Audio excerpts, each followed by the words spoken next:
Selamat sore. Gue mau bahas preview Champions League. Ada 4 match. 4 match itu gue bahas dalam satu video karena nggak terlalu banyak, kira-kira aja. Karena gue bilang ini adalah match yang cukup sulit untuk bisa diprediksi, tapi kita kasih kira-kira aja berjalannya seperti apa. Oke, kita mulai dari pertandingan besok, Jumat dan Sabtu. Kita mulai dari yang Jumat itu jam 2, Lyon lawan Juve, City Real Madrid. Oke, mulai dari Juve dulu lawan Lyon. Juve ini kita tahu bahwa performanya naik turun. Oke, terlalu banyak pemain yang yang mediocre, sehingga membuat performa Juve ini tidak konsisten. Tapi beruntung sekali-sekali Dybala lagi on fire, Ronaldo on fire, bisa cetak gol. Nah, sekarang yang penting kan juga belakangnya. Kalau kita lihat Pjanic kemungkinan besar nggak dipakai, lihat lini tengah dulu lah. Bentancur, Rabiot, Matuidi, ya so-so, nggak jelek tapi so-so. Justru yang gue bilang titik kurangnya Juve itu di wing kiri maupun kanan. Lu mau taruh Danilo lah, Alexandro lah, Cuadrado dah di depan, Bernardeschi lah. Mereka itu terlalu banyak terlalu banyak otot sedikit otak, seringkali membuat kesalahan dalam mengambil keputusan. Ini yang bisa menjadi fatal untuk Juve. Cuman di sisi lain, match terakhir banyak yang dicadangkan sehingga mereka cukup punya rest. Kalau sisi rest harus cukup. Mereka juga sudah bermain, mendapatkan irama permainan. Sementara Lyon enggak. Nah, di samping itu, faktor yang paling penting adalah semua pemain tahu, pelatih tahu bahwa tujuan Juve itu bukan juara Serie A, tapi Champions League. Tahun lalu gagal karena Ajax, sekarang dapat kesempatan lagi. Walaupun mereka ketinggalan 1 gol, gue rasa itu gampang disalib. Kenapa? Gue nonton Lyon lawan PSG kemarin, Coupe de la Ligue kalau nggak salah. Itu dua tim itu kelihatan banget bahwa mereka sudah lama nggak main. Sangat amat kelihatan, walaupun mereka bermain friendly match ya. Ini sebuah plus point buat Juve. Apakah bisa dimanfaatkan atau tidak? Karena terutama dari sisi passingnya itu banyak sekali yang salah. Depay kelihatan karatan. Dia juga bilang sendiri karena dia baru sembuh dari cedera. Si Musa Dembele juga hampir semua lah. Aouar yang biasanya main bagus, kasih passing, mainnya terlalu textbook, sangat textbook. Tapi nggak heran juga karena mereka sudah lama nggak bermain. Nah, hal kayak gini bisa dimanfaatkan oleh Juve. Dari detik awal sudah berani ngepres, sudah berani nahan. Kalau itu dilakukan Juve dengan sedikit peluang, entah itu free kick, entah bola atas, Ronaldo bisa memanfaatkan. Jadi feeling gue sih harusnya Juve bisa lolos, entah itu sampai perpanjang waktu atau. Tapi kalau create banyak peluang tapi nggak cetak gol susah juga, karena Dembele dan Depay ini kenceng ya untuk counter. Ketemu yang serunya kan Depay kan ketemu De Ligt dan Bonucci. De Ligt sedikit cedera tapi kayaknya dia di shouldernya belum pulih, tapi kayaknya dia tetap main. Ini yang jadi pertarungan seru. Gue sedikit mengunggulkan Juve, sedikit murni karena mereka sudah lama bermain, tapi ya kedua tim ini punya plus minus point sehingga untuk gue agak sulit diprediksi. Tapi berdasarkan pengalaman dengan keinginan untuk menang Champions League setelah 20 tahunan kalau nggak salah, ya gue unggulkan Juve. Oke? Man City Real Madrid. Nah, ini yang seru nih. Real Madrid kehilangan Ramos. Oke? Dan itu sangat penting sekali. Kalau gue bilang Bale nggak diajak, nggak begitu masalah. Di sisi lain, Madrid lagi naik ke atas. Sorry, bless you. siapapun yang dimainkan, permainan tidak berubah, lebih mengandalkan skill di depan. Cuman yang jadi masalah dengan Madrid kan akhir-akhir ini yang cetak gol ini kan Ramos. Entah itu dari penalti, entah dari apa, dan Ramos gak ikut. Lihat match terakhir lawan Sociedad, pada saat Ramos keluar karena cedera, kalau nggak salah, itu gila. Madrid itu langsung berubah 180 derajat, dia obok-obok sama Sociedad. Beruntung golnya Janusa itu dianulir, kalau nggak bisa seri itu. Tapi keinginan dan pengalaman dari Madrid 3 kali menang dan praktis dengan pemain-pemain ini, pemain-pemain senior, itu sangat membantu mereka. Nah, sementara bebannya ini kan di City, mereka sudah unggul. Oke. Sekarang lihat adu strategi. Apakah Zidane bisa bermain lebih bertahan? Gue nggak yakin. Apakah Pep bisa merubah strateginya seperti waktu lawan Madrid, atau dia benar-benar ngepres dari awal seperti biasa kalau main di kandang? Dan skor di kandang akhir-akhir ini dahsyat semua ya, banyak gol.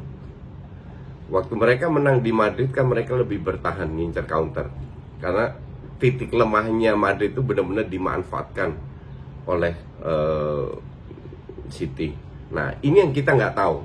Kita nggak tahu Pep maunya apa. Madrid sih kalau gue bilang, mereka harus cetak gol, mereka harus menang, menyerang. Mereka tidak akan merubah gaya bermainnya, tetap dengan Modric, Casemiro, Kroos di tengah, di sayap ya, itu sering di rotasi.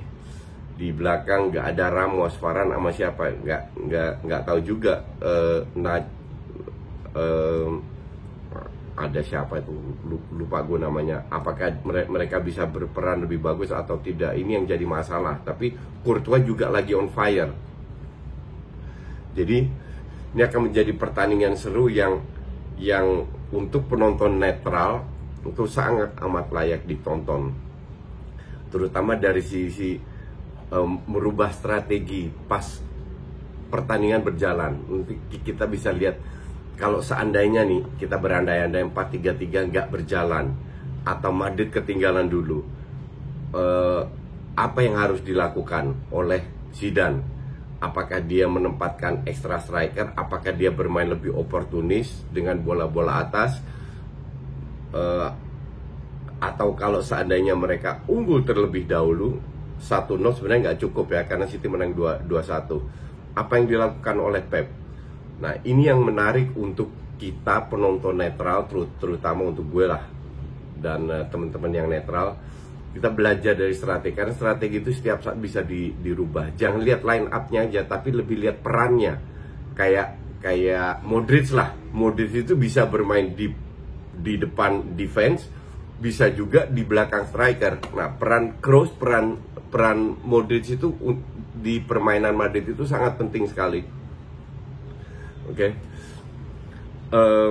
Ya, kalau lu tanya prediksi, gue asli nggak tahu siapa yang menang, siapa yang kalah. Ini untuk gue match yang sangat terbuka dan sangat layak untuk dinikmati. Oke. Terus kita ke Munchen Chelsea, nggak usah dibahas lah, itu udah case close lah. Munchen lolos, entah menang kalah, pokoknya yang jelas Munchen lolos. Barcelona lawan Napoli.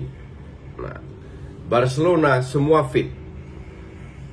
Napoli tahu sendiri, tim ini gampang kalah lawan tim papan bawah, tapi juga gampang menang lawan tim papan atas. Oke. Mereka sudah mendapatkan Copa, itu udah luar biasa buat tim Napoli. Cuman Mertens kalau nggak salah nggak main, dan itu cukup berpengaruh ya. Masih ada Milik, gue nggak tahu dia, ya feeling gue sih dia dimainin, dan juga Insigne nggak main, dan itu sangat amat berpengaruh buat Napoli. Coba gue cek dulu ya. Jadi untuk gue sih yang penting sekarang Barcelona itu gimana, karena gue tidak melihat tidak melihat bahwa Napoli itu memiliki banyak pilihan. Paling kalau nggak bertahan menyerang. Tapi mereka kan harus cetak gol. Skor 1-1, 0-0, Barca yang lolos. Ini yang membuat jadi seru karena tidak bisa diprediksi apakah Napoli seperti di kandang bisa sanggup bermain di kandang. By the way, di kandang serangan mereka itu keren banget loh. Asli. Cuman sebentar, ini gue lihat doubtful nih. Napoli di sini sih Mertens sama Insigne ditulis, tapi kayak menurut match terakhir Insigne nggak main. Mertens main ditulis di sini, dan next matchnya Barca Busquets nggak main. Nah, ini sebuah plus point. Dembele bisa main, Vidal sama Busquets nggak main, sama Umtiti nggak main. Nah, ini kalau gue bilang sebuah plus point buat Barca ya, karena gue nggak tahu apa yang diinginkan oleh si Setien, tapi Griezmann main. Kalau gue jadi Setien, gue akan mainkan Griezmann dan Suarez striker, Griezmann dan Messi di belakangnya.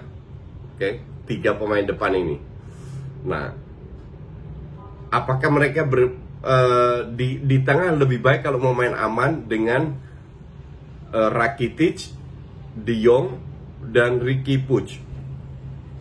Karena Vidal cedera sama Vidal sama Busquets suspend.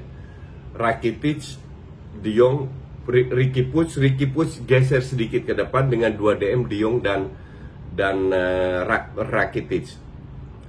Di belakang ya seperti biasalah. Dan kalau bermain seperti itu, feeling gue sih Napoli nggak akan bermain bertahan. Karena kalau bermain bertahan ya mereka nggak bisa cuman ngincer gol. Gue bilang sangat berbahaya untuk mereka kalau bermain bertahan. Dan bermain dengan Suarez di depan, belakangnya Messi, Griezmann, kalau dapat space mereka bisa sangat berbahaya. Ini juga untuk gue sedikit mengunggulkan Barca. Cuman ya you never know. Ini Napoli ini punya, kalau mereka unggul 1-0 aja, nah ini yang repot karena mereka defense-nya kuat sekali. Terbukti waktu lawan Juve. Oke? Jadi untuk gue ini match juga salah satu match yang layak ditonton, sangat menarik. Murni karena kedua tim memiliki banyak kelemahan, ups and down, jadi sangat sulit juga tergantung form of the day. Gue harap sih Barca lolos jelas, biar kedepannya lebih seru. Oke, sementara itu aja dulu. Thank you.